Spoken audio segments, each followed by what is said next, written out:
16 ఏళ్లుగా ఒక నాటక పరిషత్ నడపడం అన్నది ఈ రోజుల్లో చాలా కష్టం. ఎందుకంటే ఒకానప్పుడు మనకి నాటకమే చాలా ప్రముఖంగా ఉండేది. నాటకం ద్వారా చాలా వైవిధ్యమైన మార్పులు వచ్చాయి. సంఘంలో ఉండే సమస్యల్ని తీసుకుని వాళ్ళు నాటకాలు రాడు, దాని ద్వారా జనాల్లో చాలా చైతన్యం రావడం జరిగింది. తదనంతరం సినిమా అన్నది వచ్చింది. మనకు అప్పుడు వచ్చిన సినిమాల్లో కూడా ఏదో ఒక సందేశం అన్నది ఇస్తూ వచ్చారు. రానున్న తరుణంలో అన్నీ మారుతూ వచ్చిన దీంట్లోని ఇవాళ ఉన్న సినిమాలో సందేశం ఏమీ లేదు. ఇలా జరుగుతున్న టైంలోని టెలివిజన్ అన్నది మళ్ళీ కొంత కొత్త ఎంటర్టైనర్గా వచ్చింది. ఇప్పుడు ఓటీటీ. టెలివిజన్ అన్నది నాకు నిజంగా నా జీవితంలో భగవంతుడు పంపించిన పెద్ద వరప్రసాదం. ఎందుకంటే ఒక కాలంలో నాకు సినిమాలు పని అంటూ ఏమీ లేదు. ఆ తరుణంలో భగవంతుడు నాకే కాదు, నాలాంటి ఎంతో మంది కళాకారులకి, సాంకేతిక నిపుణులకి, వీళ్ళందరికీ టెలివిజన్ అన్నది వరప్రసాదంగా వచ్చి మా జీవితం అలా జరుగుతూ ఉంది. నేను సినిమా రంగానికి కాస్త దూరంగా ఉన్న టెలివిజన్ అన్నది నన్ను మీ అందరికీ చాలా దగ్గరించేసింది. నాటక రంగం గురించి చెప్పాలంటే ఇక్కడ ఒక ఇమీడియట్ రియాక్షన్, స్పందన. నటుడు ఇక్కడ నటిస్తూ ఉంటే మీరు ఇచ్చే కొట్టే చప్పట్లు కానీ, మీరు రియాక్ట్ అయ్యే విధం కానీ ఇమీడియట్గా తీసుకుని దాన్ని వాళ్ళు ఆనందిస్తారు, ఆస్వాదిస్తారు. సినిమా నటులకి అది ఉండదు. మేము సినిమా చేసి టెలివిజన్లో కూడా చేసి వచ్చిన తర్వాతే మీ రియాక్షన్ ఏమిటో మాకు అర్థమవుతుంటుంది. అందుకే మీరు చూడండి, నాటక రంగానికి సంబంధించిన ప్రతి నటుడు ఒక్కొక్క ప్రదర్శనలో వారు డైలాగు విరుపులో చాలా మార్పులు చేర్పులు వస్తుంటాయి. కరెక్ట్గా ఈ స్థలాన్ని, ఈ చోటు జనాలు చప్పట్లు కొట్టించుకుంటామని ఆ వ్యవధినిచ్చి ఆ చప్పట్లని ఆస్వాదించి ఆనందించి డైలాగ్ చెప్తుంటారు. అది చాలా చాలా గొప్ప విషయం. ఈ సందర్భంగా ఒక చిన్న విషయం చెప్పాలి. నాకు ఇది రామ్ గోపాల్ వర్మ గారు చెప్పిన విషయం. వారు సర్కార్ అనే ఒక సినిమా తీస్తున్నారు. అందులో అమితాబ్ బచ్చన్ గారు, మన కోటా శ్రీనివాసరావు గారు, మన జీవా గారు, అలాగే హిందీ నటుడు జాకీర్ హుస్సేన్ గారు. ఆ సన్నివేశంలో అమితాబ్ బచ్చన్ గారికి ఏమీ డైలాగ్ లేదు. వీళ్ళ ముగ్గురే మాట్లాడుతూ ఉంటారు. ఆయన జస్ట్ అలా నడుస్తూ ఉంటారు అన్నమాట. మనకి ఎంత హిందీ భాష మీద తెలిసినా వాళ్ళకున్న పట్టు మనకు ఉండదు. ఎందుకంటే మనం దాన్ని రెగ్యులర్గా వాడము. సో కోటా గారు డైలాగ్ నేర్చుకుంటూ ఈలోగా అమితాబ్ బచ్చన్ గారు అలా నడుస్తూ ఉన్నారు. ఈయన నోటీస్ చేసి రామ్ గోపాల్ వర్మ గారికి చెప్పారట, ఆయన కూర్చోమనండి, నేను రెడీ అయిన తర్వాత వాళ్ళు రావచ్చు. రాము గారు పర్వాలేదండి, ఆయన ఏదో మూడ్లో ఉండుంటారు, వదిలేయండి. లేదు, నాకు చాలా ఇబ్బందిగా ఉంది అని చెప్పారట. రాము గారు వెళ్ళి అమితాబ్ బచ్చన్ గారితో చెప్పారు, మీరు కూర్చోండి సార్, ఆయన రెడీ అయిన తర్వాత మిమ్మల్ని రమ్మంటున్నారు. ఎవరు కోటా గారు చెప్పారా అన్నారు. అవును సార్. తిన్నంగా కోటా శ్రీనివాసరావు గారి దగ్గరికి వచ్చి, మీరు రంగస్థల నటులు, మీరు మొదటిసారి మీరు డైలాగ్ ప్రాక్టీస్ చేసేటప్పుడు ఇలా చెప్పారు, రెండోసారి ఇలా చెప్పారు, మూడోసారి ఇలా చెప్పారు. నేను జస్ట్ నడవడమే నేను చేయాల్సింది, కానీ మీరిచ్చే పాజెస్, మార్పులు ఉన్నాయండి, అది నాకు రిహార్సల్ అండి అన్నారు. అది రంగస్థల నటుడు గొప్పతనం. ఎందుకంటే వాళ్ళు దాన్ని ఇంప్రవైజ్ చేసుకుంటూనే వెళ్తూ ఉంటారు. ఊరికే నడవడం అన్నది కాదు, ఆ నడకలో కూడా ఈ టైమింగ్కి మ్యాచ్ చేయాలి. అది రంగస్థల నటుడు ఒక గొప్పతనం. మేము అంటే చాలా తప్పు అవుతుంది. నేను ఏదో సినిమా యాక్టర్ అనే పేరుతో బతికేస్తున్న వాడిని, కానీ నిజంగా నేను అంత గొప్ప నటుడిని కాదు. మీ అందరి ఆశీర్వాదం, మీ అందరి ఆశీస్సులు, పెద్దల దీవెనలతో పాటు ఏదో అలా వెళ్ళిపోతున్నాను. ఇది నిజం. ఇది మొగస్తుతి కాదు, నన్ను నేను కించపరచుకోవడం కాదు, ఇది వాస్తవం, నా మనస్సాక్షికి తెలిసిన నిజం. అందుకే వారు సన్మానం అన్నప్పుడు ఏం సాధించాను నేను? 40 ఏళ్ల కెరియర్లో 150 సినిమాలు కూడా చేయకపోవడం అనేది గొప్ప విషయం కాదండి. ఇవాళ ఉన్న నటులు ఆటోమేటిక్గా with in short span of time 200-300 films చేస్తున్నారు. సో అందుకనే నేనుగా అనుకుని నేనుగా రాసుకున్న ఒక విషయం. I'm not fit to definitely be felicitated. అంతే తప్పించి ఎవరు నన్ను అపార్థం చేసుకోదు. నా మనస్సాక్షికి నేను నిరీక్షణం సమాధానం చెప్పుకోవడం వల్ల నేను అలా అన్నాను.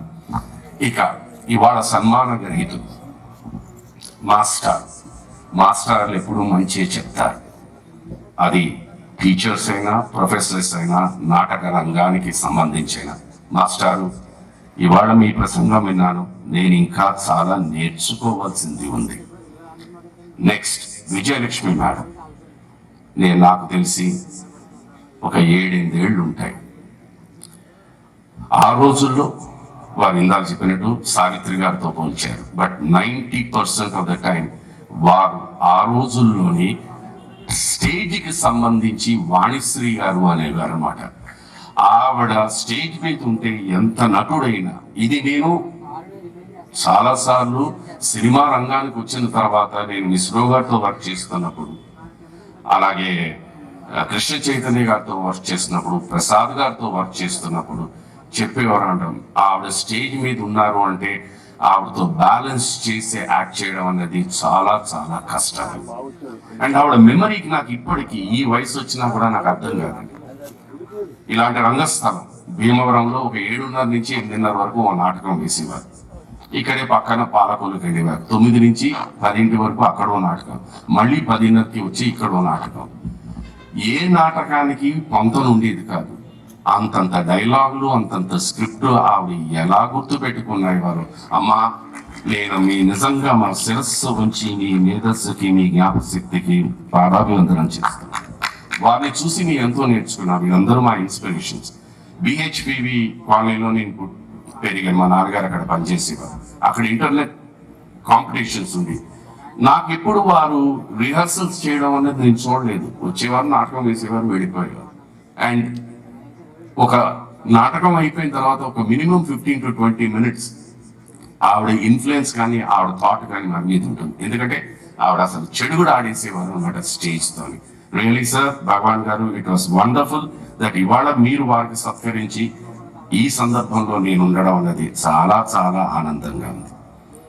ఇక కోటి గారు 2.5 దశాబ్దాలు ప్రతి ఒక్కరిని, చిన్న పెద్ద లేదు, అందరినీ స్వింగ్ అండ్ డాన్స్ వారి సంగీతంతో వారు ఎప్పుడు అలాగే ఉంటారు. స్వింగ్ అండ్ డాన్స్ లోనే ఉంటూ ఉంటారు.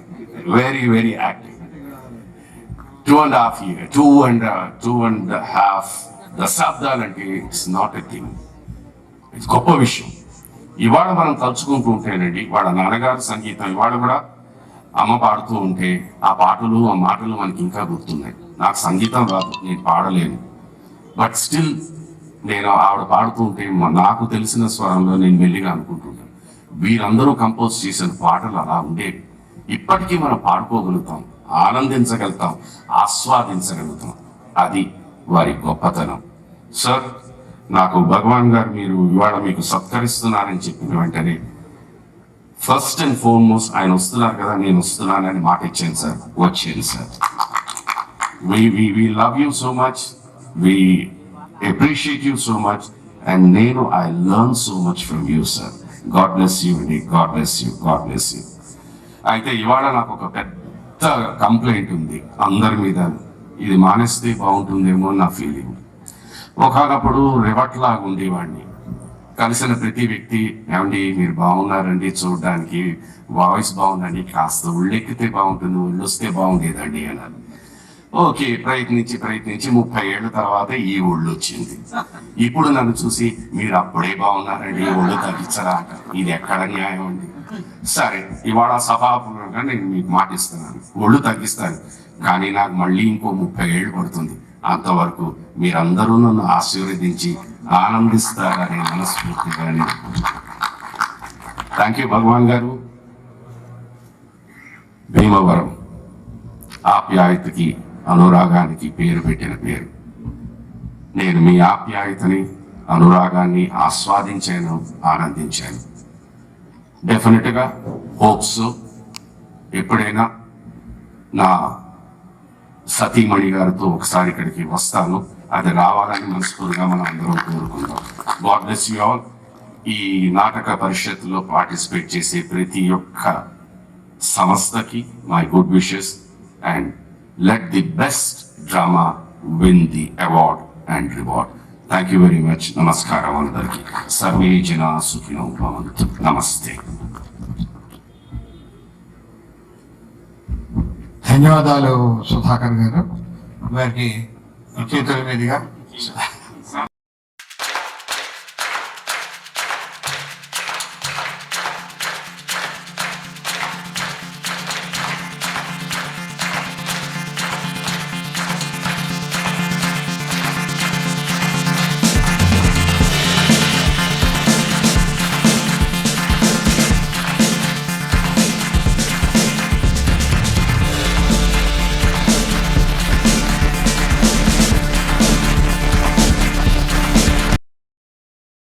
సభకు నమస్కారం.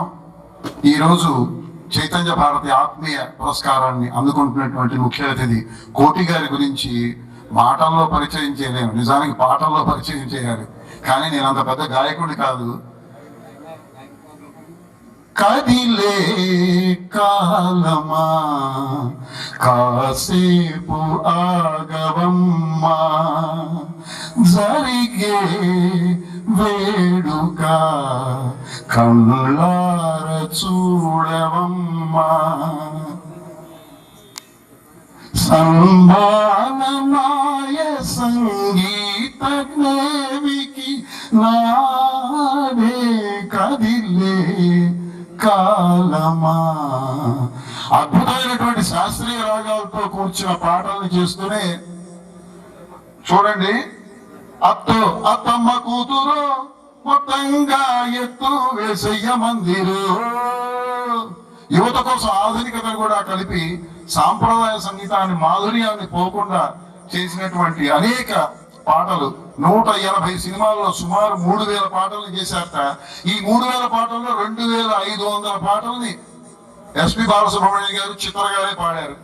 ఇక చూడండి, తెలుగు, హిందీ, తమిళం, కన్నడంలో కలిపి వారు చేశారు. మొదట్లో చక్రవర్తి గారి దగ్గర ఆయన గిటారిస్ట్ గా పనిచేసిన తర్వాత ఈ రోజు ప్రఖ్యాత సంగీత దర్శకులైనటువంటి AR రెహమాన్ గారు, మణిశర్మ గారు, హారిస్ జయరాజ్ గారు, దేవి శ్రీ ప్రసాద్ గారు, థమన్ గారు కోటి గారి వద్ద కీబోర్డ్ ప్లేయర్స్ గా పనిచేశారు.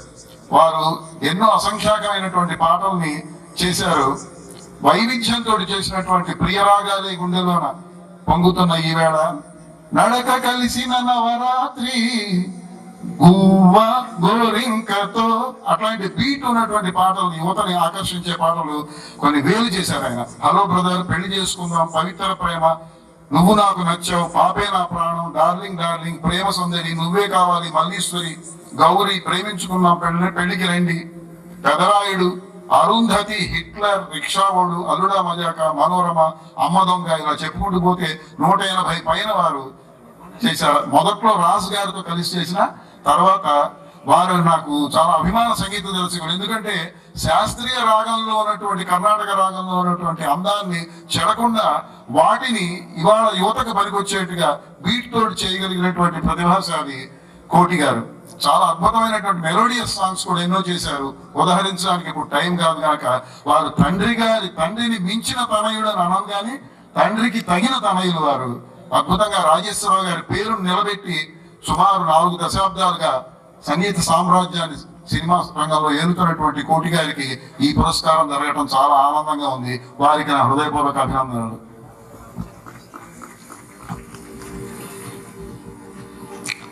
సభకి నమస్కారం.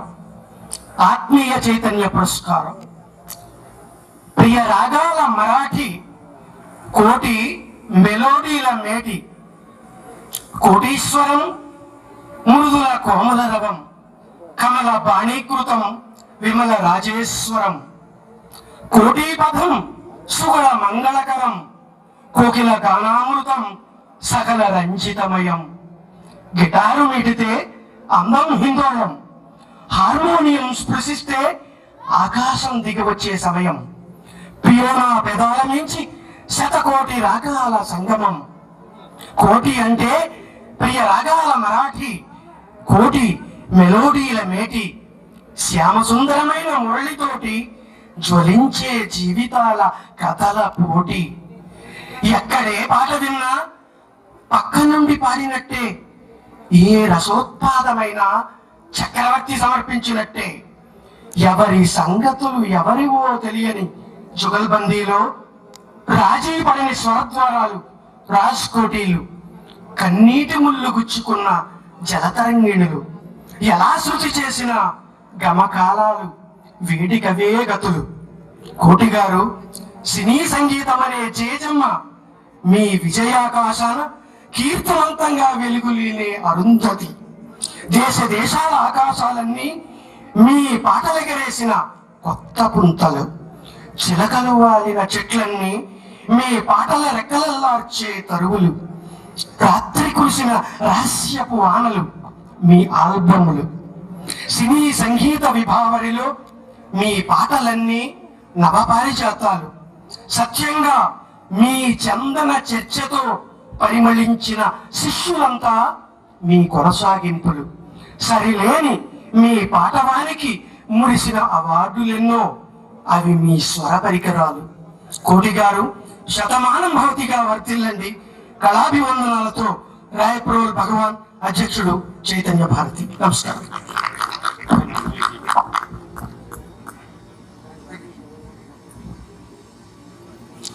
డాక్టర్ పద్మభూషణ్ కృష్ణ అభిమాన సంఘం వారు దీన్ని ప్రత్యేక సన్మానించదలుచుకున్నారు. కారణం, మొన్న వారి ఒక వీడియో ఒకటి రిలీజ్ అయింది. కృష్ణ గారి మీద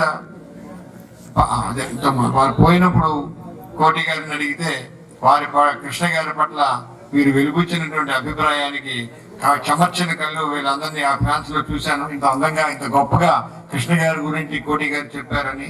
అంచేత ఆ పర్టికులర్ గా అనుబంధంతో, ఆ ఆనందంతో వారు ప్రత్యేక సన్మానం చేయడానికి ఉద్యుక్తులై ఉన్నారు. కృష్ణ ఫ్యాన్స్ తరఫున మా కృష్ణ మహేష్ బాబు ఫ్యాన్స్ సుబ్బరాజు, వారికి అధ్యక్షుడు శ్రీనివాసమూర్తి గారు, శ్రీనివాసమూర్తి, ప్రసన్న,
విచ్చేసినటువంటి పెద్దలందరికీ, వేదికను అలంకరించిన పెద్దలకి, అలాగే విచ్చేసిన పెద్దలందరికీ, నేను మొట్టమొదటిసారి భీమవరం నగరంలో ఇటువంటి కార్యక్రమానికి రావడం ఇదే మొట్టమొదటిసారి. ఎంతో ఆనందంగా ఉంది నాకు. ఈ సత్కారం కేవలం నాన్నగారికి, సాలూరు రాజేశ్వర గారికి చెందుతుంది కానీ నాకు కాదు. ఎందుకంటే ఎందరో మహానుభావులు ఇక్కడ ఇదే వేదికలో వాళ్ళు సన్మానించుకున్నారు. నాటకాల్లో ఉత్తండులైనటువంటి గొప్ప గొప్ప మహానటులు. నేను నాటక రంగానికి నాకు ఎక్కువ పరిచయం లేదు, కానీ నా చిన్నతనంలో నేను చెన్నైలో పుట్టి పెరిగాను. అక్కడ ఎంఆర్ రాధా గారి నాటక అదొకటి రక్త కన్నీరు అన్న ఒక నాటకం నాకు చిన్నతనంలో తెలుసు. ఆ తర్వాత నాగభూషణం గారు రక్త కన్నీరు నాటకం ద్వారా ఆయన ఎంతో పాపులర్ అయ్యారు. అలాగే తమిళనాడులో ఇంకో ఆర్టిస్ట్ ఉన్నారు మనోహర్ గారు అని, ఆయన కూడా ఇటువంటి నాటకాలని ఒక వినూతన పద్ధతిగా అంటే ఒక బ్యాలే లాగా చేశారు. అంటే చాలా ఖర్చు పెట్టి సెట్టింగ్స్ వేసి ఒక్కొక్క సెట్ మూవ్ అయిపోతూ ఉంటది. ఏది ఇప్పుడు అమెరికాలో న్యూయార్క్ లో ఉంది బ్రాడ్వే షోస్, అక్కడంతా మన నాటకాలు మనం ఎంత చీప్ గా చేస్తున్నాం అక్కడ వాళ్ళంత భారీగా దాని ఏమంటారంటే బ్రాడ్వే షోస్ అంటారు, ఎంతో అద్భుతంగా ఉంటుంది. అలాగే మన నాటకాలు కూడా ఎంతో గొప్ప స్థాయికి రావాలని నేను చాలా మంది కూడా చెప్పాను, ఇంత టెక్నాలజీ వచ్చింది ఇంకా ఎందుకు మీరు అదే స్టేజ్ వేసుకొని మీరు చేస్తారేంటి, ఎన్నో రకరకాలుగా చేయొచ్చు కదా అని. కానీ దానికి వాళ్ళ బడ్జెట్స్ ఎన్ని కావాలి. అందుకనే నాటక రంగాన్ని మనం అందరూ ప్రోత్సహించాలి. దాంట్లో ఎంతో మెసేజ్ ఇచ్చే గ్రేట్ క్వాలిటీ ఉంది నాటకంలో. మీకు సినిమాల్లో ఉండదు, ఎంత వచ్చినా సినిమా ఆ క్లైమాక్స్ ఫైట్లంతా వెళ్ళిపోతుంది, మర్చిపోతాం. కానీ నాటకం అలా కాదు, లైవ్ గా చూసే క్యారెక్టర్స్, ఒక్కొక్క క్యారెక్టర్స్ ఎంతో అద్భుతంగా వాళ్ళ డైలాగులు చెప్పి, నాకు సుధాకర్ గారు చెప్తున్నారు ఇందాక చాలా విషయాలు చెప్పారు. ఈ నాటకంలో ఒక ఆర్టిస్టులు చేసే గొప్ప ఆ ప్రతిభల గురించి. ఐఎమ్ సో వండర్డ్ ఈరోజు ఇటువంటి వేదికలో నాకు సన్మానం జరగడం నిజంగా మా భగవాన్ గారికి నిజంగా నా కృతజ్ఞత తెలియజేసుకుంటున్నాను. అలాగే మొత్తం ఈ అసోసియేషన్ టీం అందరికీ నా ధన్యవాదాలు, కృతజ్ఞతలు తెలియజేసుకుంటున్నాను. ఎందుకంటే నాన్నగారు ఆయన ఎంతో సున్నితంగా, ఆయన చాలా సున్నితమైన మనిషి నాన్నగారు. ఆయన ద్వారా మాకు వచ్చినటువంటి విద్య ఈ రోజుకి నాన్నగారి పేరు చెడగొట్టకుండా ఏదో తెలుగు సంగీతాన్ని ఇంకా నిలబట్టాలనే ఉద్దేశంతో ఎంతో కష్టపడి చేశాను. ఈరోజు ఈ స్థాయికి మీరందరూ ఇచ్చినటువంటి ఈ భిక్ష నాకు ఈ స్థాయికి నేను రాగలిగాను. మీరందరూ ఆస్వాదించారు, ఎన్నో కొత్త రకమైన బాణీలు చేశాను, ప్రతి పాటను మీరు ఆస్వాదించారు కాబట్టి నేను ఈ స్థాయికి నేను రాగలిగాను. నా తర్వాత కూడా నా నెక్స్ట్ జనరేషన్ మా రెహమాన్ దగ్గర నుండి అందరూ కూడా వాళ్ళు కూడా వాళ్ళ స్థాయికి గొప్పగా ప్రపంచ స్థాయికి ఎదిగారు వాళ్ళందరూ. దీనికంతా అంటే సంగీతం అనేది ఎక్కడ ఆగదు, ఆ ఫ్లో వెళుతూనే ఉంటుంది, ఎక్కడ ఎవరు ఆపే ఛాన్సే లేదు.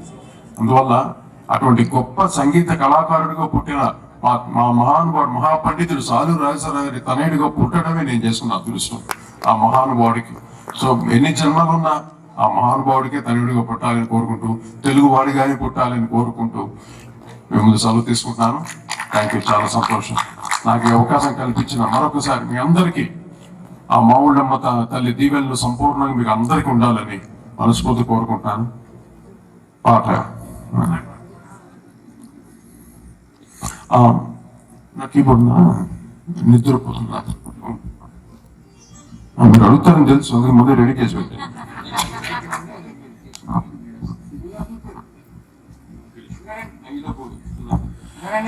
ఎవడి పాట సమకూర్చిన వాళ్ళు, పాడేవాళ్ళు పాడకుండా ఉంటే మీరెవరైనా ఒప్పుకుంటారా? గట్టిగా చెప్పండి, ఇంకా గట్టిగా చెప్పండి. అలా అంటేనే ఒక పాట కాకుండా 2-3 పాటలు పాడతారేమో అనుకోవాలి. చూసారా సుధాకర్ గారు? రెడీ? అది కానంటే పాట అడగాలి, ఎవరు అడగట్లేదు, సైలెంట్ కూర్చున్నారు అన్నమాట. అది ఇప్పుడు అంటున్నారు చూడండి. ఓకే, శుద్ధి 3 ఇవ్వండి ఒక్కసారి. 3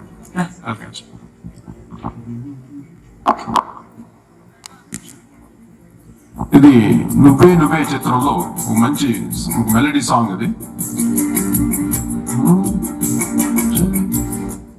మీరు జస్ట్ ఫాలో అయిపోండి.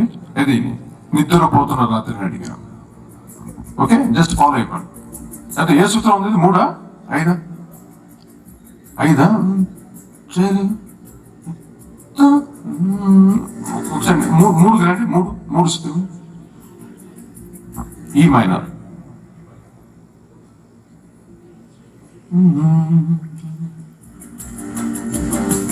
అంటే అదే వస్తాం. అది తీసేయండి, అదే మొత్తం తీసి.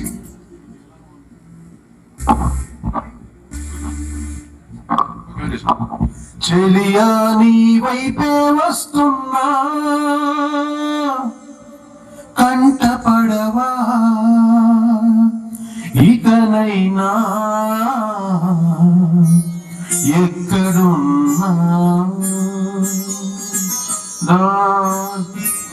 శృతిది. నిద్రపోతున్న రాత్రి నడిగా, గుటికి చేరిన గువ్వల నడిగా,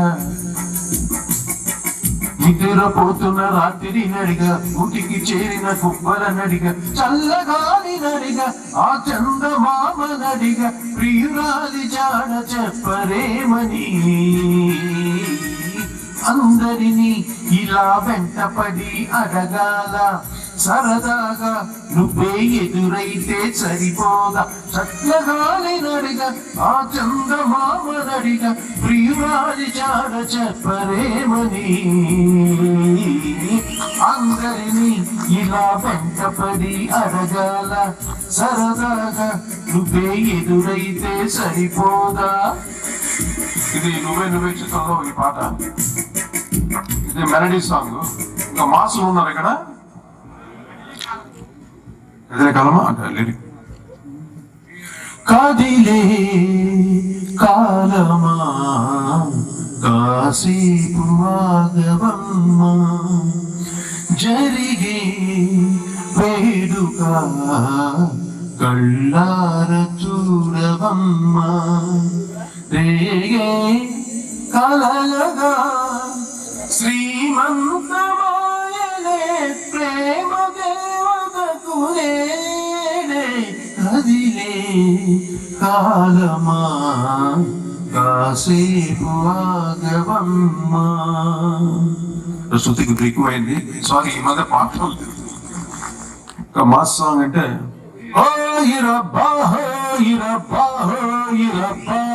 అదే మరి మాస్ ఉన్నారుగా, అదే కాసుకోండి.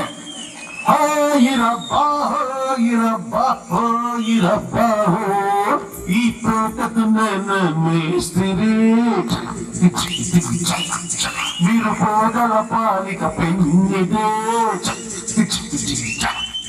ఈ తోటకు మేస్త్రి, నిరుపేదల పాలిక పెన్నిది, అకాయ కష్టం ఎరగని వాళ్ళకి కవర్దారు గస్తి, అరే పుట మేస్త్రి, అరే అరే ఈయనే ముఠ మేస్త్రి. నా కోసం విసిల్ కన్ను పెట్టరు, కన్ను కొట్టరు, పాలు పెట్టరు, బయట పట్టరు, గుట్టు గుట్టుగా తండరా చెట్టి చెట్టి చెట్టి సారీ లిరిక్స్ మర్చిపోతాను. ఈ పాట అయితే మా ఎస్పి బాలసుబ్రహ్మణ్యం గారు, మా అన్నయ్య, నా దేవుడు, 102 జ్వరంలో వచ్చి స్టూడియోకి వచ్చి పాడాడు ఈ పాట. కన్ను పెట్టారో కనుకోవడం సూపర్ డూపర్ హిట్ సాంగ్. అది ఆయన కమిట్మెంట్. పాట అంటే ప్రాణం, అంతే, ప్రాణం పెట్టేయడమే. అది ఎలాగున్నా ఊళ్ళో ఎలాగున్నా సరే వచ్చేస్తాడు. అంత మహానుభావుల దగ్గర పనిచేసి ఎన్ని వేల పాటలు పాడాడు. నాకు 2,000 పాటలు పైగా బాలసుబ్రహ్మణ్యం గారు, చిత్ర గారు పాడారు. నాకు నా అదృష్టం మహానుభావుడితో అన్ని పాటలు పాడించుకొని ఆయన ఆశీస్సులు అందరూ ఒక తమ్ముడుగా, ఒక కొడుకుగా, ఆయన శిష్యుడుగా, ఒక శ్రేయోభిలాషిగా నాకు ఎన్నో రకాలుగా నాకు పంటగా ఉన్న మా బాలసుబ్రహ్మణ్యం గారు ఎప్పుడు మనందరూ హృదయంలో ఉంటాడు. ప్రతి రోజు ఆయన పాటల రూపంలో మనకు ఎప్పుడు కనిపిస్తూనే ఉంటాడు ఆయన మహానుభావుడు. సో అలాగే సూపర్ స్టార్ కృష్ణ గారంటే దేవుడు లాంటి మనిషి, అంతే, దేవుడు లాంటి మనిషి. ఎందుకంటే మొట్టమొదటిసారి నేను రాజ్ కోటిగా చిన్న చిన్న సినిమాలు చేస్తున్నప్పుడు పిసి రెడ్డి గారు అని డైరెక్టర్, పి చంద్రశేఖర్ రెడ్డి గారు, ఆయన మమ్మల్ని ఇద్దరిని కృష్ణ గారి దగ్గర తీసుకెళ్ళాడు.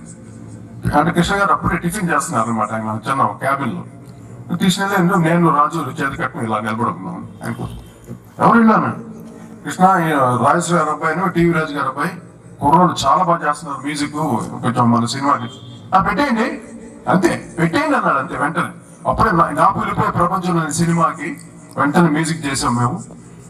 అసలు కృష్ణ గారి ఆ తర్వాత నుండి ఒక ఆస్థాన పండితులు మేము.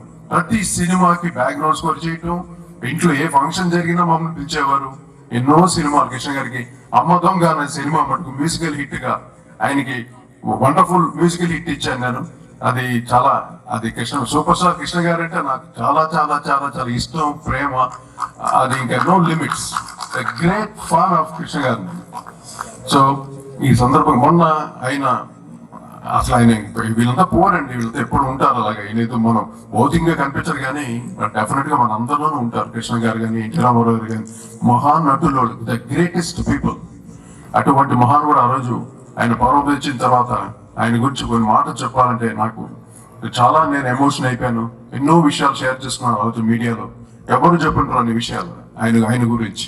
అంటే కళ్ళారా నేను చూసి పరోక్షంగా నేను ఆయనతోటి పనిచేసినప్పుడు ఆయన కంపోజింగ్ కూడా వచ్చేవారు కాదు, పాట రికార్డింగ్ స్టూడియో కూడా వచ్చేవారు కాదు. కానీ పాట అయిన తర్వాత మా ఇద్దరిని పిలిచి స్టూడియోలో మమ్మల్ని అభినందించేవారు. Such a great man. అటువంటి మహానుభావుడు ఈరోజు కృష్ణ గారు పేరు మీద కూడా ఈరోజు జరుగుతున్నట్టు ఈ మహోత్సవం చాలా సంతోషంగా ఉంది. నా అదృష్టం ఈరోజు అంతా వాళ్ళందరి ఆశీస్సులు. చాలా సంతోషం. మరొకసారి మీ అందరికీ నా హృదయపూర్వక ధన్యవాదాలు తెలియజేసుకుంటాను. సెలవు తీసుకుంటాను. Thank you very much. Thank you.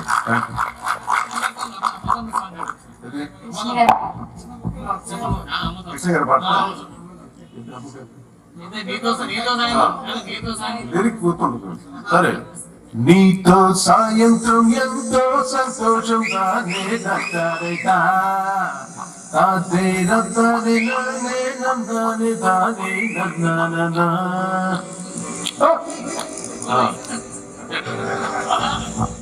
నాకు సాహిత్యం గుర్తుంటుందండి. నెంబర్ ఆఫ్ సాంగ్స్ చేసి ఒకటా రెండా వేల పాటలు చేశాను. అందులో సాహిత్యం గుర్తుండదు నాకు. ట్యూన్ మటుకు గుర్తుంటుంది, ఎందుకంటే నేను చేశాను కాబట్టి ట్యూన్. బట్ సాహిత్యం మటుకు ఆ రచన గుర్తుంటే పాడతాం. ఎక్కడ పేపర్ ఉంటే మటుకు డెఫినెట్ పాడతాను అనమాట. ఈ సందర్భంగా నాన్నగారి పాట మటుకు ఒకటి పాడతాను మీకోసం. మంచి చల్లగాలిలో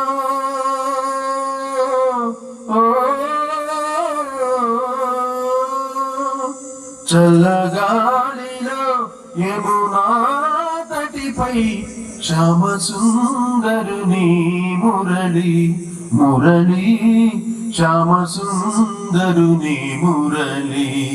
చల్లగాలిలో యమునా తటిపై శ్యామ సుందరుని మురళి మురళి శ్యామ సుందరుని మురళి. పాట పాడు మా కృష్ణ పలుకుతేనెలొలుకునటుల మాటలాడు మా ముకుంద మనసు తీరగా.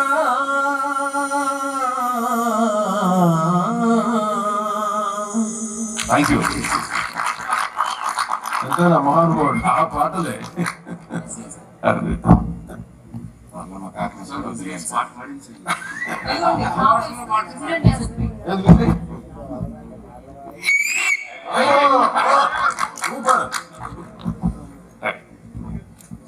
మీ అందరూ సెలవు ఇస్తే నేను బయలుదేరుతాను.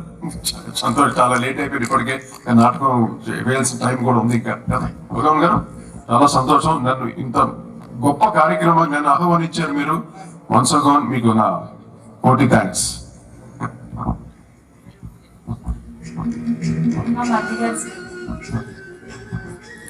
అలాగే ఈ కార్యక్రమానికి పెద్దలుగా విచ్చేసినటువంటి బుద్ధప్రసాద్ గారికి, వారంటే నాకు చాలా చాలా గౌరవం. ప్రతి కార్యక్రమంలో వారు మన తెలుగు జాతికే మన ఈ రోజుల్లో అందరూ ఎన్నో మర్చిపోతున్నాం, మన భాషనే మర్చిపోతున్నాం. అటువంటి తరుణంలో ఆ మహానుభావులు వారుండి ఇప్పటికీ తెలుగు భాషకి వారు ఇచ్చే గౌరవం ఎంతో ఆనందంగా ఉంటుంది. ఆయన మాట్లాడుతూ ఉంటే కానీ ఎన్నో విషయాలు నేర్చుకుంటున్నాం. వారికి కూడా నా ప్రత్యేక ధన్యవాదాలు తెలియజేసుకుంటున్నాను. అలాగే ఈ రోజు వేదికను అలెక్షన్ ప్రతి ఒక్కరికి పేరు పేరున అందరికీ నా హృదయపూర్వక ధన్యవాదాలు తెలియజేసుకుంటాను.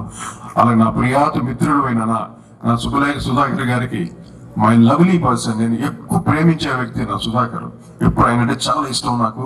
ఆయన కూడా ఈ రోజు ఈ కార్యక్రమానికి రావడం చాలా అదృష్టంగా భావిస్తూ మనకు సెలవు తీసుకుంటాను. Thank you. ఈ వీడియో చూసినందుకు ధన్యవాదములు. ఈ వీడియో మీకు నచ్చినట్లయితే లైక్ చేయండి, షేర్ చేయండి. మరిన్ని అప్డేట్స్ కోసం మా ఛానల్ని సబ్స్క్రైబ్ చేసుకోండి.